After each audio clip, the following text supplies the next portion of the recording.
Hello friends, welcome to our channel తెలుగింటమ్మాయి. ఈ stock market basics 7 సిరీస్లో మనం sales, profits, EPS, PE ratio, డెబ్ట్ టు ఈక్విటీ, బుక్ వాల్యూ, అలాగే బ్యాలెన్స్ షీట్ ఎలా చూడాలి, అలాగే క్వార్టర్లీ రిజల్ట్స్ ఎలా చూడాలి అని నేర్చుకున్నాం కదా. అంటే కంపెనీ స్ట్రాంగ్గా ఉందా లేదా అని ఎలా డిసైడ్ చేయాలో మనకు ఒక క్లారిటీ వచ్చింది కదా. ఇప్పుడు న్యాచురల్గా మన మైండ్లోకి వచ్చే క్వశ్చన్ ఏంటంటే, కంపెనీ బాగుంది, ఓకే, మరి ఎప్పుడు ఆ స్టాక్ బై చేయాలి అనే డౌట్ వస్తుంది కదా.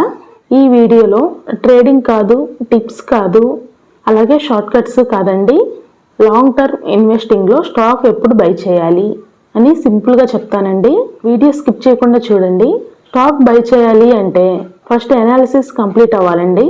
మనం ఆల్రెడీ నేర్చుకున్నాం కదా, sales, profit growth, EPS consistency గురించి, అలాగే డెప్ట్ కంట్రోల్, క్వార్టర్లీ రిజల్ట్స్ ట్రెండ్ ఎలా ఉంది, ఇవన్నీ ఎలా చూడాలో ముందే మనం నేర్చుకున్నాం కదా. ఇవన్నీ ఓకే, పాజిటివ్ అనుకుంటే మాత్రమే మనం బై బటన్ దగ్గరికి వెళ్ళాలి. ఒకటి గుర్తుపెట్టుకోండి, ఎనాలిసిస్ లేకుండా స్టాక్ బై చేయడం బ్లైండ్గా డెసిషన్ తీసుకోవడమే. సో ఫస్ట్ అనలైజ్ చేసుకోండి. ఇన్ కేస్ క్వార్టర్లీ రిజల్ట్స్ బాగుంటే చాలా మంది రిజల్ట్స్ పోస్ట్ చేసిన రోజే స్టాక్ బై చేస్తారు, కానీ రిజల్ట్ రోజున ప్రైస్ సడన్గా పెరుగుతుందండి, ఎగ్జైట్మెంట్ ఎక్కువ ఉంటుంది.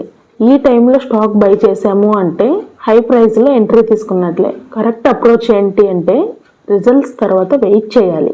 ఎంత మంచి కంపెనీ అయినా ప్రైస్ కొన్నిసార్లు పడుతుందండి, ఎందుకంటే మార్కెట్ కరెక్షన్ అయినా స్టాక్ ప్రైస్ పడుతుంది, అలాగే ప్రాఫిట్ బుక్ చేసినా స్టాక్ ప్రైస్ పడుతుంది, లేదా ఓవరాల్ మార్కెట్ వీక్గా ఉన్న స్టాక్ పడుతుంది. ఈ సిచ్యువేషన్స్ని భయంగా కాకుండా ఆపర్చునిటీగా చూసుకోండి. ఫర్ ఎగ్జాంపుల్, ఒక మంచి షర్ట్ వాల్యూ 5,000 అనుకోండి, ఆఫర్ సేల్లో 4,000కే వచ్చింది అనుకోండి అదే షర్టు.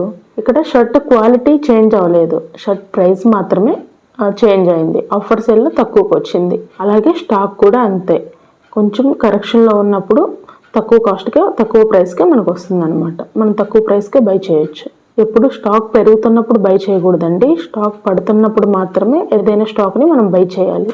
అలాగే చాలామంది ఫుల్ అమౌంట్ పెట్టి ఒకేసారి ఇన్వెస్ట్ చేస్తారండి, కానీ ఎస్పెషల్లీ బిగినర్స్ మాత్రం స్టెప్ బై స్టెప్ ఇన్వెస్ట్ చేయడం చాలా మంచిదండి. ఫర్ ఎగ్జాంపుల్, మీరు ఒక 30,000 ఇన్వెస్ట్ చేయాలి అనుకున్నారు, కానీ 30,000 ఒకేసారి పెట్టకుండా ఫస్ట్ ఒక 10,000 ఇన్వెస్ట్ చేయండి, ఇంకో 10,000 నెక్స్ట్ డిప్లో పెట్టండి, ఆ తర్వాత ఇంకొన్ని రోజులు వెయిట్ చేశాక ఇంకోసారి డిప్ వచ్చినప్పుడు మిగతా 10,000 అప్పుడు పెట్టండి. ఇలా స్టెప్ బై స్టెప్ మన మనీని ఇన్వెస్ట్ చేయడం వల్ల రిస్క్ తగ్గుతుందండి, అలాగే యావరేజ్ ప్రైస్ కూడా బెటర్ అవుతుంది.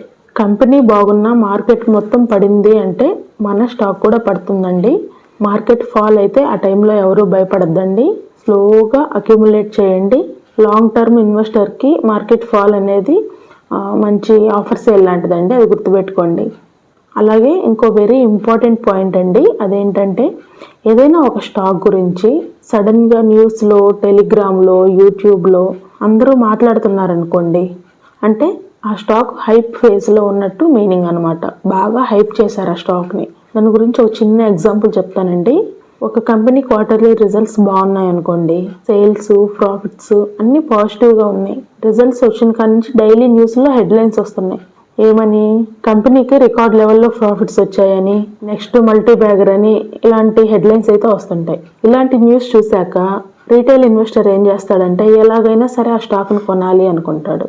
మిస్ అవుతాము అనే భయంతో హై ప్రైస్లోనే స్టాక్ని బై చేస్తాడు. కానీ అక్కడ ఇంకో నిజం ఏంటి అంటే రిజల్ట్స్ రోజు కన్నా ముందే బిగ్ ప్లేయర్స్ కొనుంటారు, బిగ్ ప్లేయర్స్ ఆల్రెడీ బై చేసి ఉంటారు. న్యూస్ బయటికి రాకముందే ప్రైస్ ఆల్రెడీ పెరిగి ఉంటుంది. మనం ఏం చేస్తాము, ప్రైస్ బాగా పెరిగిందని ఆ న్యూస్ విని మనం అప్పుడు బై చేస్తాము.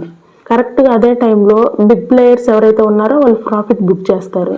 సో వాళ్ళు ప్రాఫిట్ బుక్ చేయగానే ప్రైస్ అనేది కొంచెం కొంచెం డౌన్ అవ్వడం స్టార్ట్ అవుతుంది. మనం ఏమనుకుంటాం, మనం బై చేయగానే ప్రైస్ అనేది డౌన్ అవుతుంది అనుకుంటాం. సో ఇక్కడ రీటైల్ ఇన్వెస్టర్కి మిగిలేదేంటి, లాసే. ఎందుకంటే హై ప్రైస్లో మనం ఎంట్రీ తీసుకున్నాం కాబట్టి లాసే వస్తుంది. అందుకే న్యూస్ కన్నా నెంబర్స్ ఇంపార్టెంట్ అండి. మనం ఎప్పుడు న్యూస్ కన్నా నెంబర్స్నే ఫాలో అవ్వాలి.